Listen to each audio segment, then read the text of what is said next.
Okay, everybody, here we are at our last chapter of our class. And I hope that you'll download this sheet called Taking It to the Streets. It's a great little reminder sheet of how far you've come and how much you know. And it's a great reminder to help you think about your particular gifts and life experiences that have shaped you, and how you can find similar people and take your singing bowl and do some real good in the world. So let's think about the many people that you could potentially help with a singing bowl. It's all right here. Places you could take your bowl. Cancer centers. Oh my gosh. Cancer centers are happy to welcome you and your singing bowl. Retirement centers and hospice, they are in such need of positive vibrations, aren't they?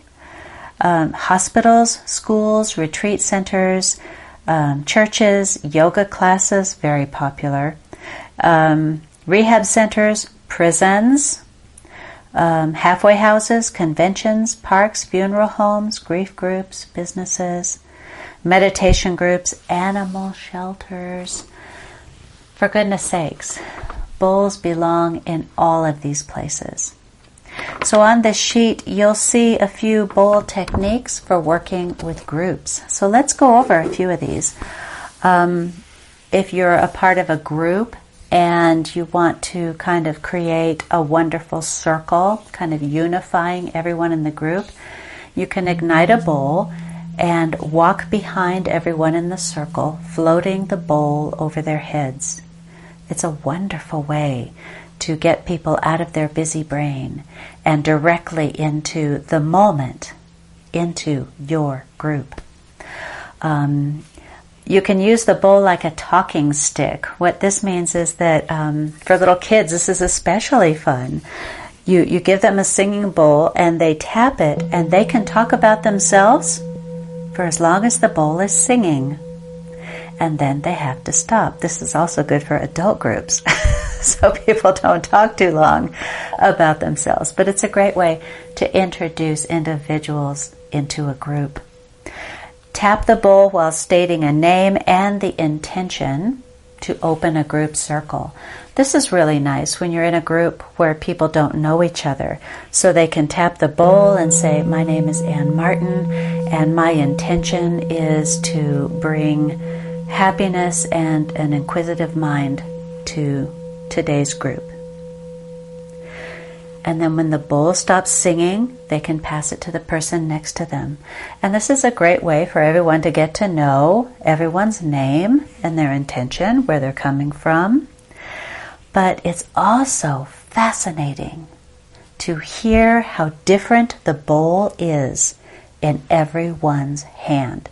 So everyone will tap it differently, the bowl will sound differently, and it's really amazing to see how the bowl reacts with different people's energy. Let's see, give the audience several bowls to tap while the group gathers. This is wonderful.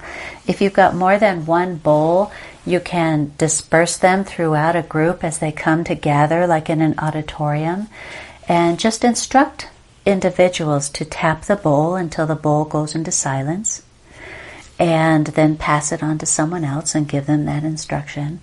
But as a group is gathering, you'll hear these beautiful tones created in an auditorium. It sounds like wind chimes. It's lovely. And individuals are taking part in creating a sacred space in the auditorium as they're creating a sacred space in themselves. It's a great way to start a group. A bowl pyramid, what this means is that you take maybe a large bowl and put it in someone's hand, and then have everyone else in the group put their hands underneath the bowl, underneath, and then give the bowl a good gong. And what happens is that everyone in this dog pile of hands can feel the vibration going down all through the hands. So that's kind of an example of the power of sound and vibration. a bowl in the center of a circle, and then have people lie down with their heads all around the bowl and their bodies fanning out like rays of the sun. You gong one bowl, but all the people in the circle get a great dose of sound and vibration to calm their mind and bathe their brain all at the same time. So that's a neat way to use a bowl in a group. A fountain bowl, what this means is that you fill the bowl with a little bit of water and you hit it like this. And what will happen is the water inside the bowl will dance around and show people the power of vibration inside a bowl. You can call a group to order with just a strong tap of a bowl. Let's use a tiny one. It helps call a group to order. It helps bring people into the moment. This technique is being used in schools all over the world. You honor a particular student by letting them call the group to order, because anyone can tap a singing bowl. And then all the other people know that, oh, that sound means that I need to take my seat and be quiet. So the next one is release stress, or talk about a self-care demonstration. By this I mean having people write down on a little piece of paper something that's stressing them out. You know, it might be a relationship or problems at work or something. And then they attach it to a little pillow, the kind of pillow that comes with bowls like this. And you load up the bowl with these pillows with sticky notes that exemplify loading problems into our brains. Okay, so basically this is your brain, and these are the problems that we collect during the day. And then you try to play the bowl, and all you get is a thunk, because it has all these pillows in it with all of these stressors in it. So it becomes a real visual for people. So then you ask the group, how are you going to release this stress? And you get them to think about stress relievers and self-care techniques. So I walk my dog. Okay, so we take out a pillow. I take a moment to meditate. Okay, take out a pillow. I do yoga. Take out a pillow. I go out to dinner with a friend. I take a walk. You know, whatever it might be. And then pretty soon you're left with an empty bowl, empty brain. Okay, so now the bowl has the opportunity to sing because it's empty, just like our minds can be empty to receiving the information that we need on a daily basis. But we can't do that if we are so completely bogged down with stress. Interesting little, stress, self-care bowl demonstration. Toning or singing or harmonizing with a bowl and encouraging an audience to do the same. I mean, that's if you have the confidence to go ahead and sing with your bowl. Spoken meditation or visualization while tapping or singing your bowl is a great way to gather a group together. So the next part of this paper talks about the different individuals that you can help with singing bowls, like veterans and kids and elderly and moms and addicts and teens and babies and animals. My gosh, anyone can benefit from what the singing bowls have to offer. And then I've listed out some bowl techniques for working with individuals. And the first one is receive the sound and vibration as a listening presence.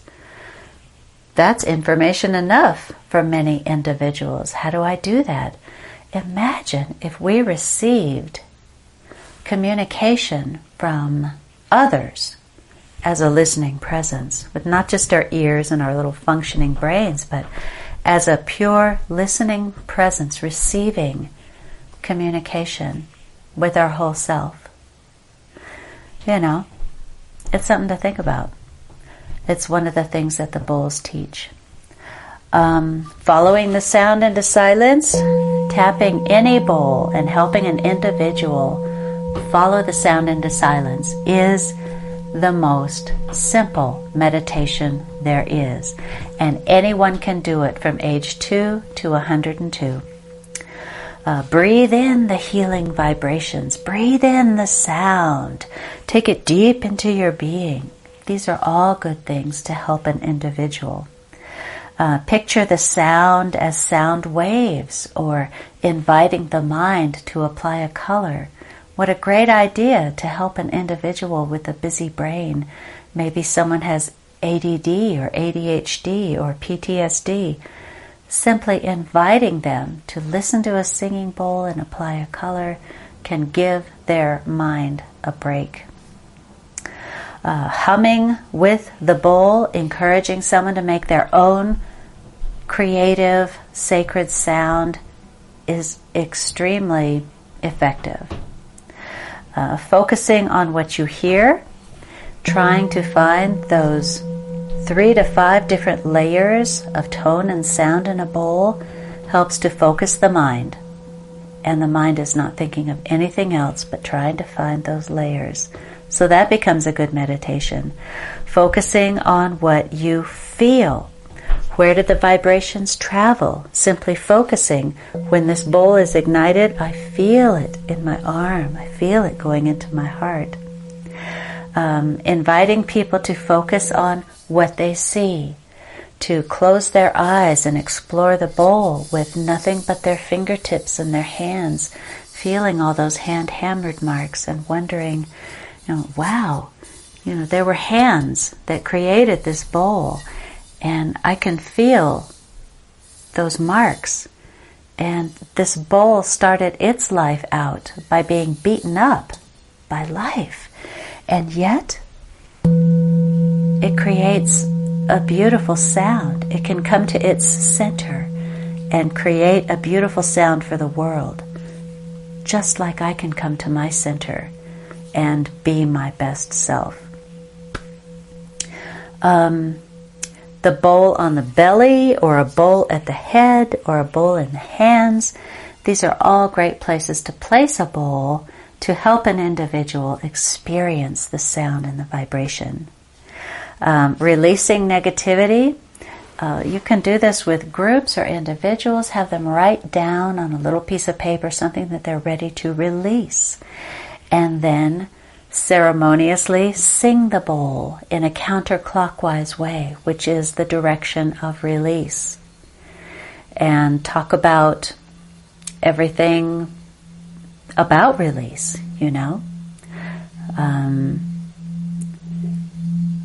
We're going the direction of release, and we are releasing the energy behind what you've written down out into the universe where you don't have to deal with it anymore. A higher power can deal with this. You can release this, and as the sound gets smaller, so does the power of that release on you. So you can do a lot with that. And walking, of course, with a singing bowl, doing a walking meditation with a singing bowl is an amazing way for an individual to take in nature and take in the beautiful sounds and have an amazing moment of centeredness. So there you have it, taking it to the streets. Take your bowl everywhere.